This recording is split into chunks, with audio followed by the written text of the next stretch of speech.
वक्ष्यसे शुभा।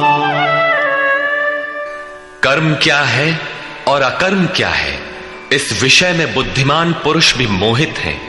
इसलिए मैं वो कर्म तेरे लिए अच्छी तरह से कहूंगा जिसे जानकर तू अशुभात मोक्ष से, अशुभ अर्थात संसार बंधन से भली प्रकार छूट जाएगा। कर्म कोई ऐसी वस्तु है जो संसार बंधन से मुक्ति दिलाती है। इसी कर्म को जानने के लिए श्री कृष्ण पुनः बल देते हैं। कर्मणो ह्यपि बोद्धव्यम्, बोद्धव्यम् च विकर्मणः, अकर्मणश्च बोद्धव्यम्, गहना कर्मणो गतिः। कर्म का स्वरूप भी जानना चाहिए, अकर्म का स्वरूप भी समझना चाहिए, और विकर्म अर्थात विकल्प शून्य विशेष कर्म जो आप्त पुरुषों द्वारा होता है उसे भी जानना चाहिए, क्योंकि कर्म की गति गहन है। कतिपय लोगों ने विकर्म का अर्थ निषिद्ध कर्म, मन लगाकर किया गया कर्म इत्यादि किया है। वस्तुतः यहां वि उपसर्ग विशिष्टता का द्योतक है। प्राप्ति के पश्चात महापुरुषों के कर्म विकल्प शून्य होते हैं। आत्मस्थित, आत्मतृप्त, आत्मकाम महापुरुषों को न तो कर्म करने से कोई लाभ है और न छोड़ने से कोई हानि ही है। फिर भी वे पीछे वालों के हित के लिए कर्म करते हैं। ऐसा कर्म विकल्प शून्य है, विशुद्ध है, और यही कर्म विकर्म कहलाता है। उदाहरणार्थ, गीता में जहां भी किसी कार्य में वि उपसर्ग लगा है उसकी विशेषता का द्योतक है, निष्कृष्टता का नहीं। यथा योग युक्तो विशुद्धात्मा विजितात्मा जितेंद्रिय। अभी आपने विकर्म देखा, रहा कर्म और अकर्म, जिसे अगले श्लोक में समझने का प्रयास करें। यदि यहां कर्म अकर्म का विभाजन नहीं समझ सके तो कभी नहीं समझ सकेंगे। कर्मण्यकर्म यः पश्येत्, अकर्मणि च कर्म यः, स बुद्धिमान् मनुष्येषु, स युक्तः कृत्स्न कर्म कृत्। जो पुरुष कर्म में अकर्म देखे, कर्म माने आराधना अर्थात आराधना करे, और ये भी समझे कि करने वाला मैं नहीं हूं, बल्कि गुणों की अवस्था ही चिंतन में हमें नियुक्त करता है, मैं इष्ट द्वारा संचालित हूं, ऐसा देखे। और जब इस प्रकार अकर्म देखने की क्षमता आ जाए और धारावाहिक रूप से कर्म होता रहे, तभी समझना चाहिए कि कर्म सही दिशा में हो रहा है।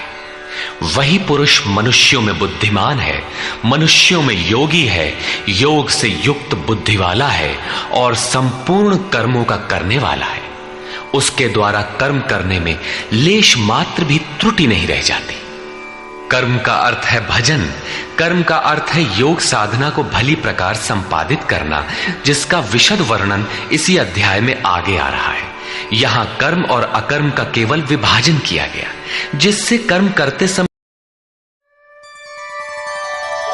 यस्य सर्वे समारंभाः काम संकल्प वर्जिताः, ज्ञानाग्निदग्ध कर्माणम्, तमाहु पंडितम बुधाः।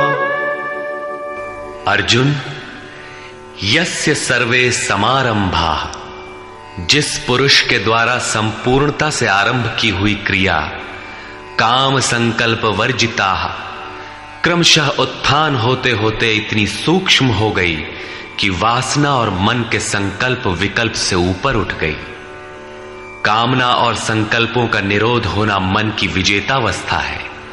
अतः कर्म कोई ऐसी वस्तु है जो इस मन को कामना और संकल्प विकल्प से ऊपर उठा देता है। उस समय ज्ञानाग्नि दग्ध कर्माणम, अंतिम संकल्प के भी शमन के साथ, जिसे हम नहीं जानते, जिसे जानने के लिए हम इच्छुक थे, उस परमात्मा की प्रत्यक्ष जानकारी हो जाती है। क्रियात्मक पथ पर चलकर परमात्मा की प्रत्यक्ष जानकारी का नाम ही ज्ञान है। उस ज्ञान के साथ ही दग्ध कर्माणम, कर्म सदा के लिए दग्ध हो जाते हैं। जिसे पाना था पा लिया, आगे कोई सत्ता नहीं जिसकी शोध करे, इसलिए कर्म करके ढूंढे भी तो किसे। उस जानकारी के साथ कर्म की आवश्यकता समाप्त हो जाती है। ऐसी स्थिति वालों को ही बोध स्वरूप महापुरुषों ने पंडित कहकर संबोधित किया है। उनकी जानकारी पूर्ण है। ऐसी स्थिति वाला महापुरुष करता क्या है, रहता कैसे है, उसकी रहनी पर प्रकाश डालते हैं। त्यक्त्वा कर्मफलासंगम् नित्यतृप्तो निराश्रयः कर्मण्यभिप्रवृत्तोऽपि नैव किंचित् करोति सः। अर्जुन, वह पुरुष सांसारिक आश्रय से रहित होकर नित्य वस्तु परमात्मा में ही तृप्त रहकर कर्मों के फल परमात्मा की आसक्ति को भी त्याग कर कर्म में अच्छी प्रकार बरतता हुआ भी कुछ नहीं करता।